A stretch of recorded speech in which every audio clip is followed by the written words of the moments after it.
The desolate lanes that lead to Blackwood Manor are choked with whispers, carried on the chilling autumn wind.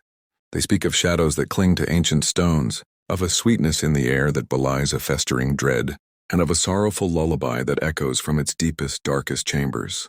Elias thought he inherited just a house, but what he found was a mausoleum of lingering grief, where the past refuses to rest and the spectral touch of tiny, unseen hands sends shivers down the spine. Are you prepared to unravel the tragic secrets of a lost child and a mother's eternal despair, buried deep within walls that bleed silence? The old Ford coughed its last gasp, just as the first fat drops of rain began to splutter against the windshield. Elias sighed, a cloud of visible exasperation in the cold autumn air. He'd known inheriting Blackwood Manor was going to be an undertaking, but he hadn't anticipated his unreliable sedan would strand him miles from the nearest town, deep in the winding, shadowed lanes that led to the estate. He switched off the ignition, the sudden silence heavy, broken only by the increasing drumming of rain on the roof and the rustle of unseen leaves. The air was thick with the scent of damp earth, decaying foliage, and something else, something metallic and ancient, like forgotten blood on cold stone. Pushing open the heavy, rusted gates of Blackwood Manor, Elias felt a prickle of unease. They groaned a protest that seemed to echo the very foundations of the place. The driveway, overgrown and choked with weeds, stretched like a forgotten scar towards a hulking silhouette against the bruised sky. Blackwood Manor. It wasn't just a house. It was a monolith of faded grandeur and encroaching decay, its skeletal trees clawing at the leaden clouds. He unlocked the colossal front door, the key turning with a reluctant groan that scraped against the silence. Inside, the air was colder, heavier, saturated with the smell of dust, mildew, and something inexplicably sweet and cloying like wilting lilies. Dust sheets draped over furniture resembled an assembly of ghosts, their still forms watching him from every corner. Moonlight, thin and watery, pierced through a grimy window, illuminating a grand staircase that spiraled upwards into impenetrable darkness. Elias, armed with a powerful flashlight, navigated the labyrinthine ground floor. Each floorboard creaked a different note of protest under his weight. The rooms were vast, swallowing the beam of his light whole, only to spit back fleeting glimpses of forgotten portraits, with eyes that seemed to follow him, or elaborate cobweb-laden chandeliers that hung like frozen tears. He found a small, less intimidating room off the main parlor, stripped a dust sheet from a sofa and settled down, trying to ignore the chill that had nothing to do with the temperature. The wind outside began to keen, a mournful, drawn-out cry that sounded eerily human, a soft scraping sound. Elias's eyes snapped open. It came from upstairs. He told himself it was the house settling, the wind playing tricks. But the sound persisted, a rhythmic, almost deliberate scratch, like fingernails dragging across wood. Slowly he reached for his flashlight, its beam trembling slightly as he pointed it towards the staircase. The darkness at the top seemed to deepen, to coalesce into something almost tangible. He ascended, one hesitant step at a time, each creak of the stairs amplifying the beating of his heart. The scraping stopped abruptly when he reached the landing. Now a faint, sweet smell, stronger than before, drifted from an open door at the end of the long corridor.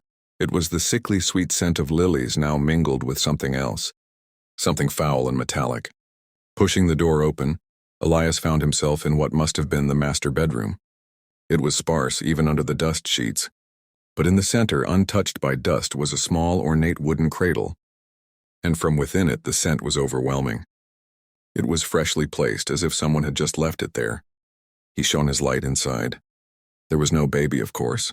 Only a single, perfectly preserved white lily, its petals impossibly vibrant, resting on a yellowed lace blanket. But beneath the lily, pressed into the fabric, was a stain, a dark rusted red stain shaped like a tiny handprint. A chill that had nothing to do with the cold air raced down his spine. He backed away slowly, the scent of the lily now sickening, suffocating. He could feel eyes on him, not from portraits but from the very air itself. That night sleep was impossible. He heard whispers, indistinct and fleeting, like ghosts sighing in the old house's arteries. He heard the distinct sound of a child weeping, a low, guttural sob that seemed to come from the walls themselves, from beneath the floorboards, from everywhere and nowhere. He saw fleeting shadows flit across the periphery of his vision, too quick to identify, too unsettling to ignore. Days bled into a terrifying week. Elias tried to work, to catalog his inheritance, but the house wouldn't let him. Tools vanished, then reappeared in different rooms. Doors he swore he'd locked were found ajar, creaking invitations into unknown darkness. The lily in the cradle never withered, its perverse freshness a constant haunting reminder, and the crying grew louder each night, sometimes accompanied by a soft, lullaby-like humming off-key and chilling. One evening, driven by a desperate need for answered, he found himself in the dusty, dilapidated library. Cobweb-festooned shelves held volumes on local history. He pulled out an ancient, leather-bound book, its pages brittle. It spoke of the Blackwood family, the original owners. It detailed their lineage, their prosperity, and then, a sudden tragic turn. Elara Blackwood, he read aloud, his voice thin in the echoing room. Born 1878, died 1880. An infant taken by the scarlet sickness. Her parents, consumed by grief, buried her in a private crypt on the grounds, beneath a bed of her favorite white lilies. It is said her mother never truly recovered, spending her days wandering the house, humming mournful tunes, forever searching for her lost child. He looked up, his blood turning to ice. The lily in the cradle, the hum, the crying. Suddenly, a gust of wind slammed the library door shut, plunging the room into darkness. Elias fumbled for his flashlight, his hands slick with sweat. He heard it then, clearer than ever before, right behind him. A soft, wet sniffle, the distinct, almost palpable presence of something small and cold. He spun around, the flashlight beam cutting through the oppressive gloom. And there, standing by the empty fireplace, was a figure. It was indistinct, a wavering, translucent form, but unmistakably a woman, her head bowed. She rocked gently, her arms cradling nothing, and a sorrowful, off-key hum filled the air. As his light fixed on her, she slowly raised her head. Her face was a blur of ancient grief, but her eyes were two bottomless pits of despair, and they were fixed on him. Then she extended a spectral hand, impossibly long fingers reaching towards him, and from the darkness behind her, from within the hearth, emerged a small dark shadow. It scurried forward, silent and swift, coalescing into the vague outline of a tiny child. It reached for the woman's outstretched hand. Then slowly both figures began to dissolve, fading into the shadows of the old library. But as they vanished, Elias felt a brush against his leg. Something cold and infinitesimally small.